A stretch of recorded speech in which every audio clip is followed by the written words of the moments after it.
Okay, so the purpose of this survey was to find out the political tolerance of Suny Potsdam students. The survey pulled up a lot of interesting data that was kind of predictable and in some cases not predictable. But first, we need to start off by defining what tolerance is. And the concept of tolerance is defined as an extent to which people are willing to tolerate characteristics or beliefs that differ or oppose their own. And in the survey, we asked many questions, but I believe about 70 questions.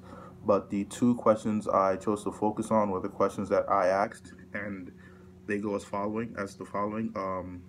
The first question I asked was, now use a scale of 1 to 10, where 1 means you disapprove and 10 means approve. To what degree would you approve or disapprove if your child married someone of another race?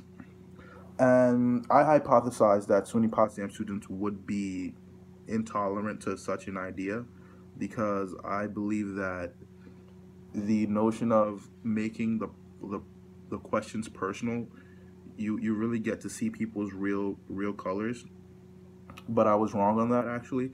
Most SUNY Potsdam students agreed would approve of their child marrying someone of another race. And the numbers, the amount of students that agreed to 10, which means totally approve, was more than half, which was 53.3%, which was that's a very, that's a very tolerant majority of SUNY Potsdam students.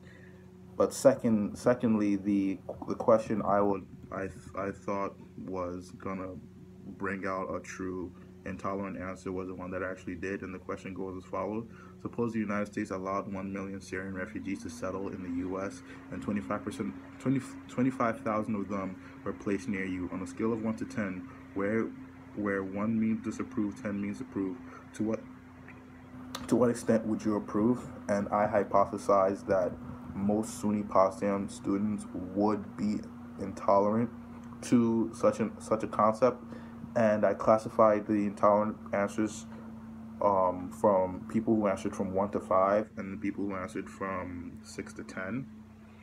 And the people who answered intolerant, which was 1 to 5, was 64.1%, and the people who answered tolerant was 39.9%, which is the answers from 6 to 10.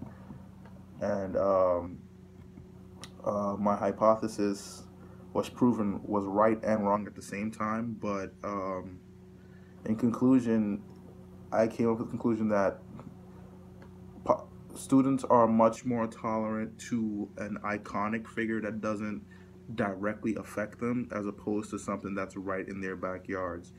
And that is what I believe tolerance should be measured as, because it's it's it's supposed to be a no a that an idea that you're basically tolerant of, not even if it affects you or not, and that should be the true definition of tolerance. Thank you.